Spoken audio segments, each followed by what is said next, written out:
Halo, selamat pagi semuanya. Terima kasih, telah hadir dalam, room meeting virtual kita. Ini adalah pertemuan keempat kita untuk mata kuliah pengantar ekonomi makro. Baik, kalau di pertemuan kedua, kemudian pertemuan ketiga, kita sudah membahas tentang ukuran kinerja ekonomi makro, terkait dengan yang kalau pertemuan yang kedua itu kita bicara tentang output nasional, tingkat kesempatan kerja, dan kemudian stabilitas harga. Sorry, sesi kedua ya, sesi kedua itu kita bicara tentang, output nasional, kemudian yang sesi ketiga itu kita bicara tentang tingkat kesempatan kerja dan stabilitas harga. Nah, pada sesi ketiga ini atau pertemuan keempat ini kemudian kita akan bicara tentang, neraca perdagangan, neraca pembayaran, dan, nilai tukar atau kurs valuta asing. Nah, kalau kita bicara tentang, neraca perdagangan, maka, kita harus berpikirnya, apa namanya, konteksnya adalah bukan perdagangan antar pulau atau antar wilayah dalam suatu negara, tetapi kita konteksnya berbicara tentang perdagangan antar negara. Jadi kalau teman-teman, kalau saya bicara tentang neraca perdagangan, maka konteks teman-teman adalah bicara tentang bagaimana, transaksi barang dan jasa antar negara. Antar negara itu dilakukan oleh siapa? Dilakukan oleh penduduk dalam kedua negara tersebut atau beberapa negara.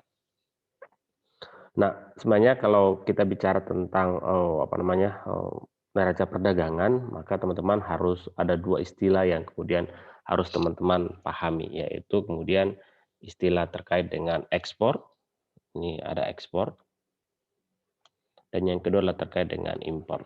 Jadi 2 hal ini yang kemudian teman-teman. Jadi ini kalau ada negara A, ini kemudian ada negara B. Kalau ada barang dan jasa yang masuk ke negara A, negara A ini kemudian mengatakan impor. Tapi kalau ada barang yang keluar dari negara A menuju negara B, maka negara A mengatakan ekspor. Kebalikan negara B. Negara B berarti kalau masuk berarti dikatakan impor, kalau negara B keluar berarti ekspor. Nah, ini yang harus teman-teman pahami 2 istilah ini, yaitu ekspor dan impor. Jadi kalau impor itu masuk, kemudian kalau ekspor itu keluar.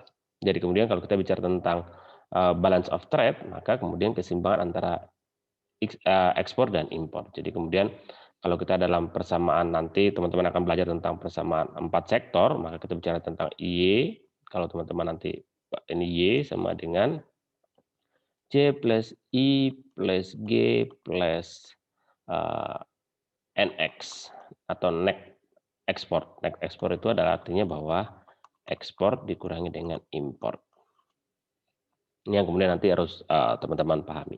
Nah, tapi hal ini kemudian kita akan bahas di, sesi berikutnya. Nah, kalau kita tadi, teman-teman harus pahami tentang ekspor dan impor, maka kemudian dalam, balance of trade kita kenal dengan namanya surplus neraca perdagangan dan defisit neraca perdagangan.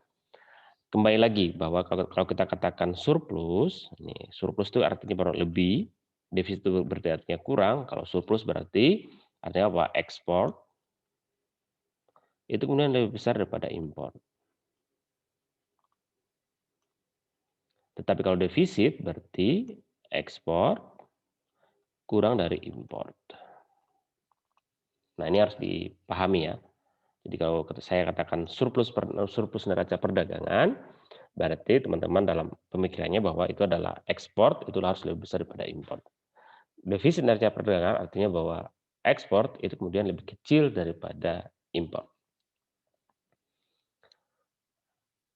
Nah, kita lihat kondisi neraca perdagangan kita di, Indonesia sendiri bahwa kemudian, neraca perdagangan kita, pada, Desember itu kemudian kita mengalami namanya surplus neraca, perdagangan. Kita bahkan itu 2,1 miliar dolar AS atau, kalau kita bicara tentang overall tahun 2020 maka kita sebenarnya surplus neraca perdagangan. Jadi, ke ekspor kita kemudian lebih besar daripada impor kita. Kalau kita bandingkan dengan tahun 2019, kita memang tahun 2019 mengalami defisit, atau defisit sebesar 3,59 miliar, kalau sekarang kita surplus sebesar 21,74 miliar. Jadi teman-teman, harus berpikir bahwa, kalau kita bicara tentang, total neraca perdagangan Indonesia, maka, ini Indonesia. Jadi ini ada negara A, B, C, D, E. Nah, ini ada yang masuk, jadi bukan hanya satu negara, tetapi kemudian ini ada juga keluar ke negara B, ke negara C, ke negara D, ke negara E. Jadi total arus keluar masuknya barang dan jasa itu kemudian dinilai dengan rupiah, maka kemudian kita memperoleh bahwa, kita mengalami, surplus, sebesar 2,1 miliar dolar AS pada bulan Desember tahun 2020, atau secara keseluruhan kita kemudian, tahun 2020 kita mengalami surplus sebesar 21,7, miliar dolar AS. Nah, berikutnya kalau kita bagi lagi, nah ini kalau kita bagi lagi, ternyata neraca perdagangan kita itu untuk tahun 2020 itu kemudian ditopang oleh namanya sektor non migas. Nah ini teman-teman, ini perhatikan bahwa kita ditopang oleh sektor non migas karena kita ada surplus. Sedangkan kalau kita lihat November dan Desember tahun 2020 itu migas kita tuh rendah. Nah, ini ada terjadi tren perubahan di mana, sektor migas, bukan lagi penyumbang, terbesar dalam, neraca perdagangan kita, tapi kemudian mulai dikuasai oleh, sektor non migas. Nah, impor non migas kita itu meningkat sejalan dengan aktivitas ekonomi yang membaik. Jadi kemudian, ekspor dan impor kita itu kemudian, berjalan dengan baik dengan masa Covid, ini jadi, tren baru bahwa kemudian, sektor non migas itu kemudian bergerak lebih cepat dibandingkan sektor migas. Pertanyaannya kemudian adalah kenapa sektor migas kemudian menjadi down? Ya, kita tahu bahwa seluruh efek daripada Covid itu kemudian seluruh aktivitas perdagangan, seluruh aktivitas ekonomi dunia itu kemudian jadi melambat. Jadi bukan hanya Indonesia saja, tetapi kemudian Amerika, Cina, India, dan seterusnya itu kemudian melambat. Sehingga permintaan terhadap bahan bakar itu kemudian menjadi, turun. Nah, karena permintaan bahan bahan bakar turun, kemudian menyebabkan ekspor bahan bakar kita itu kemudian menjadi turun juga. Tapi kemudian kalau nanti ekonominya kemudian berbalik, nah, kita berharap bahwa sektor migas kita kemudian akan bertumbuh juga dengan cepat. Kita akan mengalami surplus karena kemudian kita punya stok, bahan bakar minyak di Indonesia sangat banyak sekali. Dan kemudian tetapi pada satu sisi neraca non migas kita atau neraca perdagangan non migas kita kemudian kita berharap pada posisi yang sama, jadi tetap bertumbuh. Jangan kemudian, migas kita naik kemudian non migas kita turun. Jadi kita berharap, keduanya menjadi seimbang. Nah, kalau kita bicara tentang faktor-faktor yang mempengaruhi neraca perdagangan atau determinan daripada neraca perdagangan, maka sebenarnya ada 3 faktor yang biasanya atau umumnya disebutkan. Yang pertama adalah pendapatan luar negeri, pendapatan domestik, dan nilai tukar real.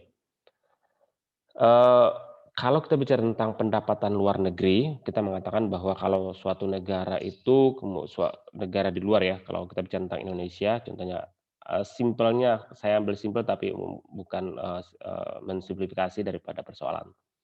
Contohnya Indonesia, kemudian saya coba, dengan Amerika Serikat yang negara adik kuasa saja. Nah, ini kemudian kalau pendapatan Amerika Serikat itu semakin meningkat, jadi rata-rata penduduk di Amerika Serikat itu kemudian pendapatannya meningkat atau kesejahteraannya meningkat, maka kemudian penduduk di Amerika Serikat itu kemudian memiliki permintaan akan barang dan jasa meningkat. Jadi kemudian permintaan barang, atau jasa itu kemudian meningkat di Amerika Serikat. Implikasinya apa? Kemudian implikasinya adalah negara Amerika Serikat itu kan mengimpor barang dan jasa dari luar, termasuk salah satunya dari Indonesia. Jadi kemudian kalau, pendapatan luar negeri itu, semakin meningkat, maka permintaan barang domestik di dalam negeri Indonesia, di Indonesia sendiri itu kemudian akan meningkat karena ada permintaan, dari luar. Sama halnya dengan peningkatan pendapatan domestik kita, kalau Indonesia itu kemudian pendapatannya semakin meningkat dan seterusnya, maka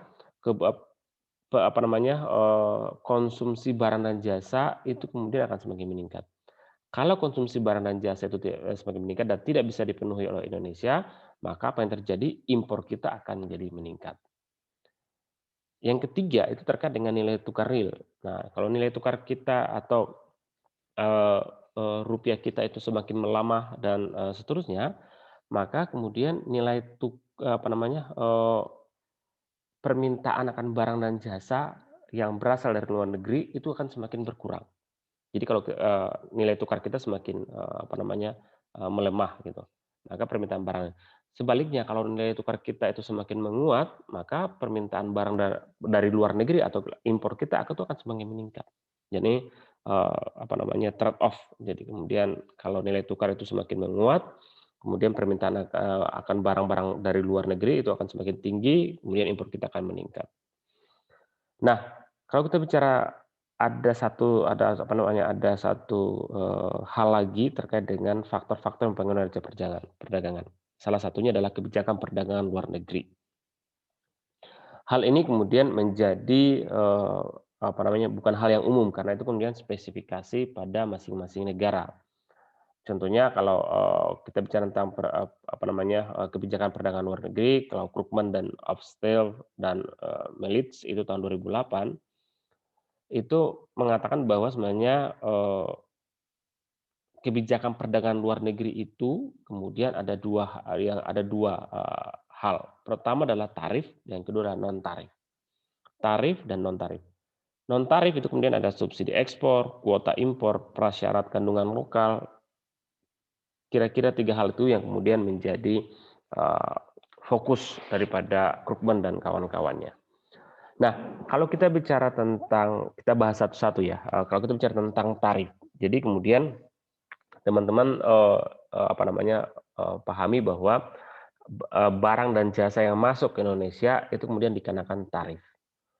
Nah, kebijakan pemerintah kita atau kebijakan pemerintah, luar negeri atau kebijakan pemerintah masing-masing negara itu berbeda terkait dengan tarif. Kemudian kalau kemudian, Indonesia, merasa bahwa ingin produk-produk lokal, maka kemudian Indonesia akan menerapkan tarif. Tarif yang tinggi terhadap barang-barang dan jasa yang masuk ke Indonesia. Contohnya, contoh sederhana barang-barang mewah, contohnya mobil mewah dan semuanya, kemudian dikenakan tarif yang mahal. Maka kemudian, produksi mobil dalam negeri itu kemudian akan semakin meningkat, karena kemudian kalau orang memasukkan mobil mewah dari luar negeri, itu kemudian akan dikenakan pajak yang tinggi, sehingga permintaannya akan berkurang.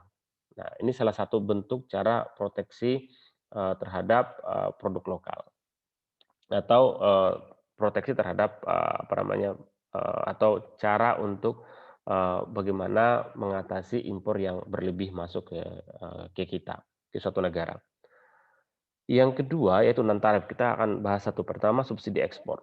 Jadi kemudian, tarif, kemudian, tidak dikenakan tarif yang tinggi, tarifnya akan sama. Kemudian yang berbeda adalah subsidi ekspor. Jadi kemudian, eee pemerintah Indonesia atau pemerintah suatu negara itu kemudian memberikan subsidi ekspor. Jadi kemudian kalau di suatu negara itu kemudian tarifnya itu tinggi, kemudian selisih antara tarif itu dengan kemampuan daripada suatu perusahaan atau negara untuk melakukan ekspor itu, surplus atau kelebihannya itu kemudian dibayarkan oleh pemerintah. Jadi ada subsidi kepada mereka atau perusahaan atau individu yang melakukan ekspor terhadap suatu barang dan jasa ke negara yang memiliki tarif yang tinggi tadi. Nah, kalau tarif yang tinggi tadi itu kemudian selisihnya berapa dengan tarif yang normal, kemudian itu yang kemudian disubsidi oleh pemerintah. Ataukah kebijakan subsidi terhadap barang dan jasanya. Nah, tergantung pemerintah apakah subsidi terhadap barang dan jasanya atau subsidi terhadap, perusahaan atau individunya. Itu ada 2 teknik yang bisa dilakukan oleh pemerintah. Kuota impor, pembatasan impor kuota, contohnya daging, kita sering dengar tuh daging sapi dari Australia, dari mana-mana. Kemudian setiap tahun itu Kementerian Perdagangan sudah menetapkan bahwa kuota impor daging sapi kita itu contohnya 10 ton. Maka itu sebenarnya teknik pemerintah untuk mengatasi, impor daging sapi yang berlebih masuk ke Indonesia sehingga kemudian menghancurkan pasar daging yang ada di Indonesia saat ini. Petani sapi, kemudian pedagang di pasar dan sampai penjual bakso itu kemudian akan menjadi stabil harganya. Jadi kalau impornya semakin banyak masuk, kemudian harga akan turun, tetapi kemudian tadi petani peternak sapi, kemudian pedagang di pasar dan penjual bakso itu kemudian akan mendapatkan imbas daripada eee, impor yang berlebihan. Kemudian ada persyaratan kandungan lokal. Nah, ini biasanya kita di otomotif ya. Kalau teman-teman lihat kebijakan-kebijakan pemerintah saat ini di Indonesia, kemudian banyak yang mensyaratkan harus ada kandungan lokal. Contohnya produksi mobil di dalam negeri itu kemudian oleh perusahaan contohnya Toyota, Honda dan seterusnya, itu kemudian mensyaratkan biasanya 80% itu kemudian kandungan bahan lokal. Sehingga yang diimpor dari luar atau bahan-bahan yang di luar itu hanya sekitar 20% dari kandungan luar negeri. Nah, ini salah satu teknik untuk menggiatkan impor kita atau menggiatkan ekspor kita, kemudian membatasi impor kita untuk terlalu berlebih masuk ke kita dan kemudian menggiatkan ekonomi kita. Jadi kemudian kalau kita bicara tentang overall tentang neraca perdagangan, maka kita akan berbicara tentang keseimbangan antara ekspor dan impor. Nah, keseimbangan ekspor dan impor ini kemudian pemerintah bermainnya di di kebijakan. Biasanya pemerintah spotnya kemudian di kebijakan. Tapi kalau kita bicara tentang determinan atau faktornya, kemudian sebenarnya ada pendapatan luar negeri, pendapatan domestik, dan nilai tukar. Nah, ini hal yang kemudian intervensi pemerintah kemudian tidak bisa sampai di situ. Tapi kemudian intervensi pemerintah itu hanya pada dua hal, yaitu tarif dan non tarif. Nah, ini kira-kira bicara tentang neraca perdagangan. Nah, kalau sekarang kita bicara tentang neraca pembayaran atau balance of payment, maka neraca pembayaran merupakan suatu catatan yang sistematis. Jadi sekali lagi ini catatan sistematis mengenai transaksi ekonomi. Nah, ada transaksi ekonomi, transaksi barang dan jasa yang diperjualbelikan yang dilakukan oleh penduduk. Nah, ini dilakukan oleh penduduk suatu negara dengan penduduk negara lain yang residen dan non residen dalam jangka waktu tertentu. Jadi konsepnya itu adalah pencatatan sistematis. Apa yang dicatat? Yang dicatat adalah transaksi ekonomi. Transaksi ekonomi yang dilakukan oleh siapa? Yaitu penduduk dan non-penduduk. Jadi residen dan non-residen, penduduk itu dalam suatu negara dengan penduduk di luar negara lain, jangka waktunya tertentu. Jadi sekali lagi, kalau kita bicara tentang neraca pembayaran, kita bicara tentang 4 hal itu. Pertama adalah catatan yang sistematis, transaksi ekonomi yang dilakukan oleh penduduk dan penduduk suatu negara dengan penduduk negara lain atau residen dan non residen dan memiliki jangka waktu. Kalau kita bicara tentang catatan sistematis, maka kita akan bicara tentang pengelompokan transaksi ekonomi secara berurutan, mulai dari transaksi real, transaksi keuangan yang menggambarkan lalu lintas sumber daya. Jadi lalu lintas sumber daya itu kemudian dinilai sampai dengan hasil akhir yang menggambarkan surplus atau defisit keseluruhan transaksi. Jadi kemudian neraca pembayaran itu kemudian melihat apakah kemudian balance of kita mengalami defisit atau surplus daripada neraca pembayaran kita. Yang kedua adalah transaksi ekonomi. Transaksi ekonomi itu transaksi yang menimbulkan terjadinya perpindahan kepemilikan aset dan kewajiban antar penduduk dengan bukan penduduk. Jadi sekali lagi, kalau kita bicara tentang neraca pembayaran, kita bicara tentang transaksi ekonomi, maka transaksi itu adalah menimbulkan terjadinya perpindahan aset dan kewajiban antar penduduk dengan bukan penduduk. Perpindahan aset dalam bentuk barang dan jasa. Kalau kita bicara tentang penduduk, sekali lagi kita kalau bicara tentang penduduk, kita tidak bicara tentang human atau manusianya saja, tetapi kita bicara tentang pemerintahnya, kita bicara tentang sektor swasta dan atau pusat kegiatan ekonomi lainnya. Jadi tidak hanya bicara tentang individu saja. Yang dilakukan atau kegiatan konsumsi dan produksi yang dilakukan oleh negara bersangkutan. Jadi kemudian individu, pemerintah, kemudian sektor swasta atau pusat kegiatan ekonomi lainnya yang kemudian melakukan kegiatan konsumsi dan produksi. Itu yang disebut dengan penduduk. Jangka waktu biasanya setahun. Jadi kemudian setahun itu dinilai kemudian apakah kita kemudian mengalami surplus neraca pembayaran atau defisit neraca pembayaran. Nah, ini kalau kita lihat, triwulan 1, 2, 3, dan 4 kita melihat bahwa ternyata neraca pembayaran kita itu kemudian mengalami defisit. Nah, eee, defisit neraca pembayaran kita berarti artinya bahwa transaksi kita itu kemudian, eee, lebih lebih lebih sedikit, yang residen atau penduduk, suatu negara Indonesia dengan, non residen atau penduduk, negara lain. Nah, seperti pertemuan pertama yang di akhir sesi itu kemudian saya sudah menjelaskan bahwa dalam, neraca pembayaran itu kemudian biasanya ada 3, teman-teman kalau buka di Bank Indonesia itu kemudian ada 3, transaksi berjalan, transaksi modal, dan finansial. Tetapi biasanya kemudian transaksi modal dan finansial itu memiliki konsep yang sama sehingga sering disatukan. Kalau kita bicara tentang transaksi berjalan, definisinya kemudian dan seterusnya teman-teman silakan baca di. Ya, atau nonton video di, pertemuan pertama kita atau kalau teman-teman mau, membuka internet, silakan buka definisinya di, apa namanya, di Bank Indonesia. Jadi kalau kita bicara tentang, transaksi berjalan, kalau, tahun ini kemudian dipengaruhi oleh surplus neraca, barang akibat peningkatan ekspor, di tengah pengembangan impor yang terbatas. Jadi ada pembatasan impor, karena kemudian ada Covid, kemudian, pembatasan impor yang terjadi. Defisit neraca jasa meningkat, terutama dipengaruhi oleh defisit jasa telekomunikasi, komputer, informasi, dan serta defisit jasa transportasi.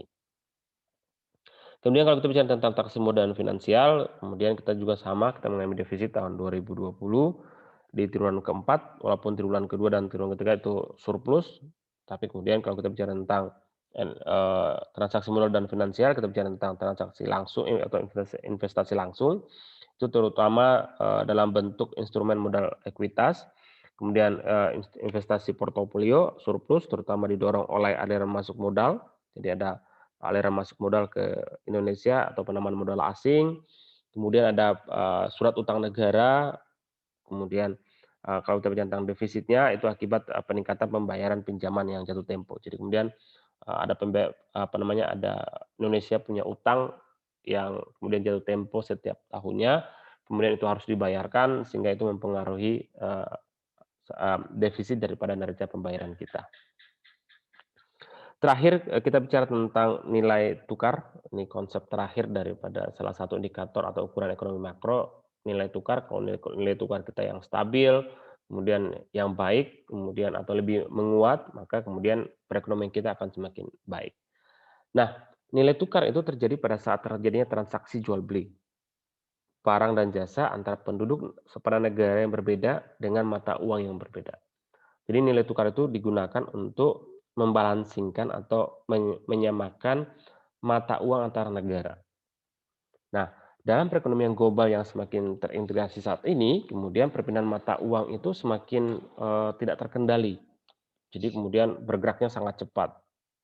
Sampai saat ini kemudian, apa namanya, orang kemudian berpikir bukan hanya fisik saja, aset fisik atau, yang bergerak, tetapi kemudian perpindahan non fisik. Contohnya apa? Aliran modal. Aliran modal dalam bentuk investasi, salah satunya adalah, di, bursa saham, itu kemudian aliran modal asing masuk ke dalam, membeli saham dan seterusnya, perputarannya sangat cepat.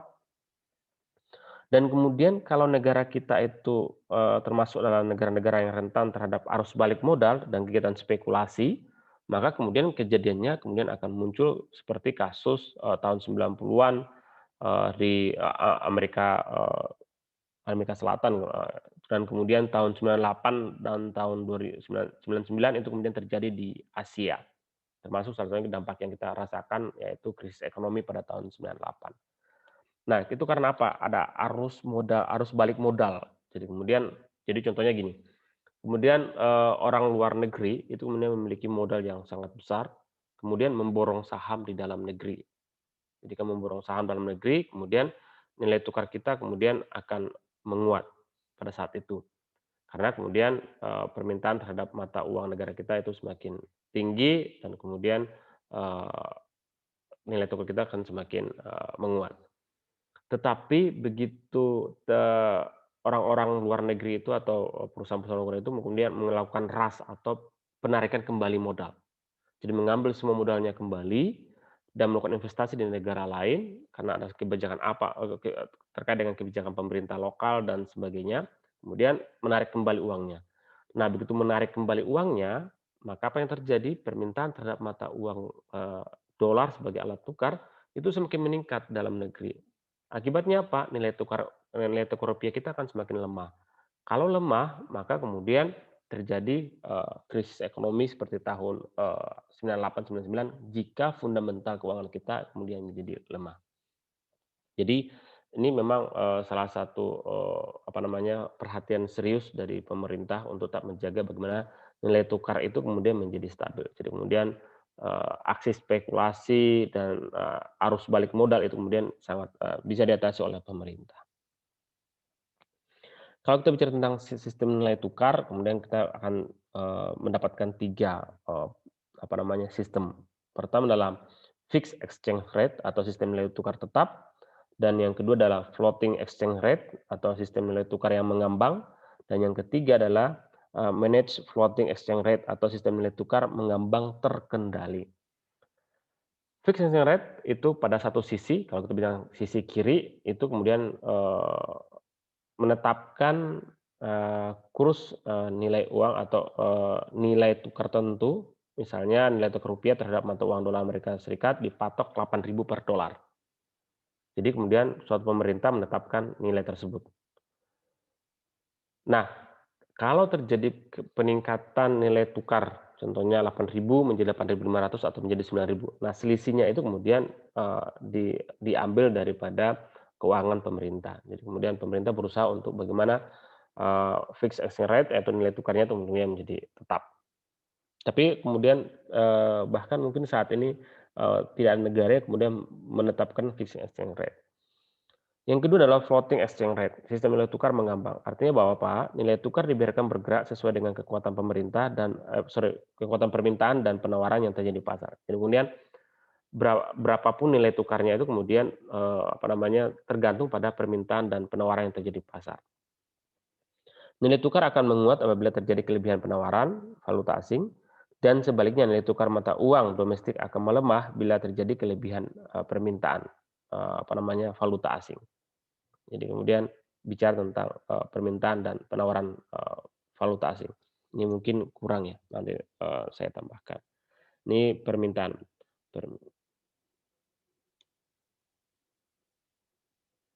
Ya.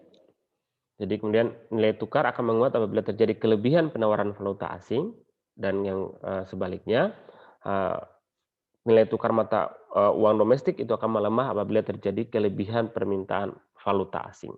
Jadi kemudian kalau dolarnya itu semakin banyak terjadi permintaan, maka uang domestik akan melemah.